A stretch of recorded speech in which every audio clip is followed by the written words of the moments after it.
The first long-distance train trip I ever took was to Montreal. I caught a Via train from Oakville, transferred to another in Toronto's Union Station, and from there it was a direct line to Montreal's Bonaventure Station. It was a clean, civilized manner to travel. No need to worry about stopping for gas or bathroom breaks. During my trip to Europe, trains again provided a civilized manner to travel, especially between countries, made only better by paying for a first-class ticket. These were fast. They got me right into the center of the cities that I traveled to. And again, for my first anniversary, Heather and I took a train from Milton to Toronto to Ottawa to Montreal.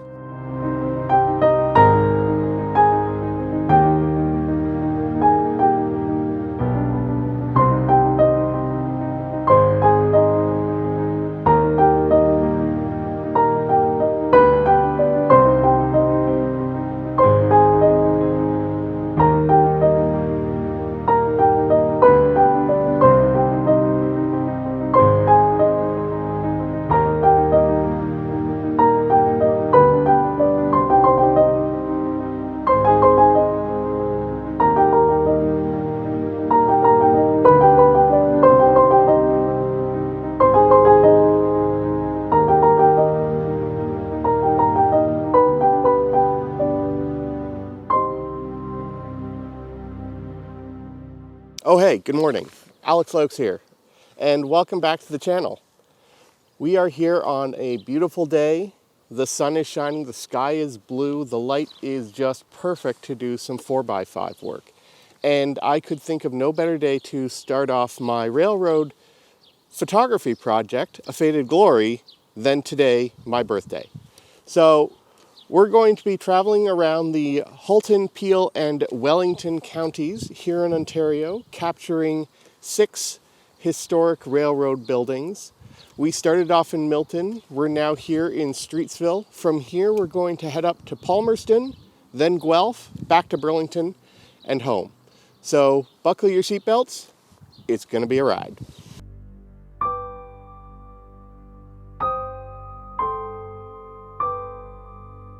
Before the railroad arrived, the main backbone of transportation within Canada were the river systems and the lakes.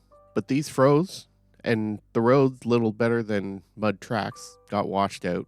The railroad, however, opened up Canada like never before, and eventually supplanted both of these as the backbone of transportation within Canada. Yet today, these early colonial railroads are all but forgotten, distant memories. The Great Western, Grand Trunk, Northern Railway of Canada forming the Big Three, and smaller ones like Toronto Grey and Bruce, Credit Valley, Buffalo, and Lake Huron.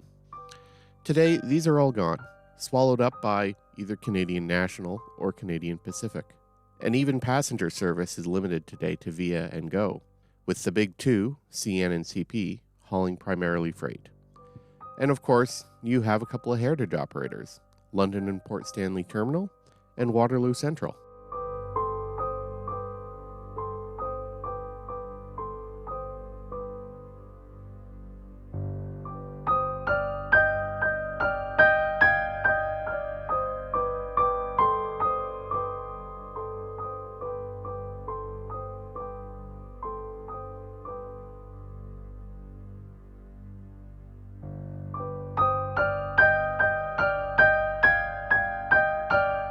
By the middle of the 20th century, people had personal automobiles, air travel was safer and faster, and more importantly, we had better highways in Canada. Passenger rail travel just wasn't effective anymore.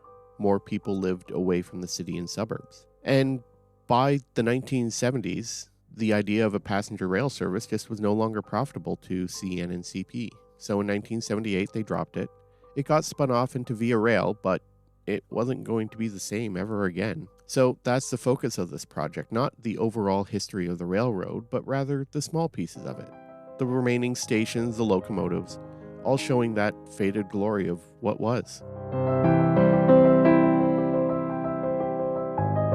To help focus the project, I went with my Crown Graphic, shooting 4x5 film, choosing 50 different subjects, and shooting one shot each on Ilford HP5. I'm going to be shooting this film at ASA 200 and developing it in Pyrocat-HD. And Then I'm going to both scan them and make physical prints in the darkroom, making blog posts and a book, maybe a gallery show, and more importantly, some of these prints are going to the businesses that operate in these historic train stations, or the museums that preserve the railroad heritage that they represent.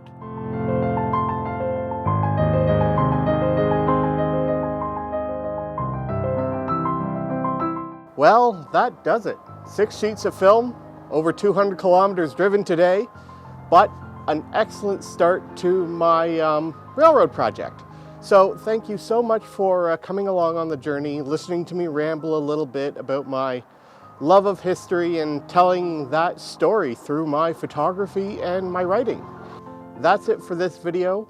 As always, if you're new to the channel and like what you see, please consider hitting the subscribe button and that bell notification icon. Give me a thumbs up, leave me a comment.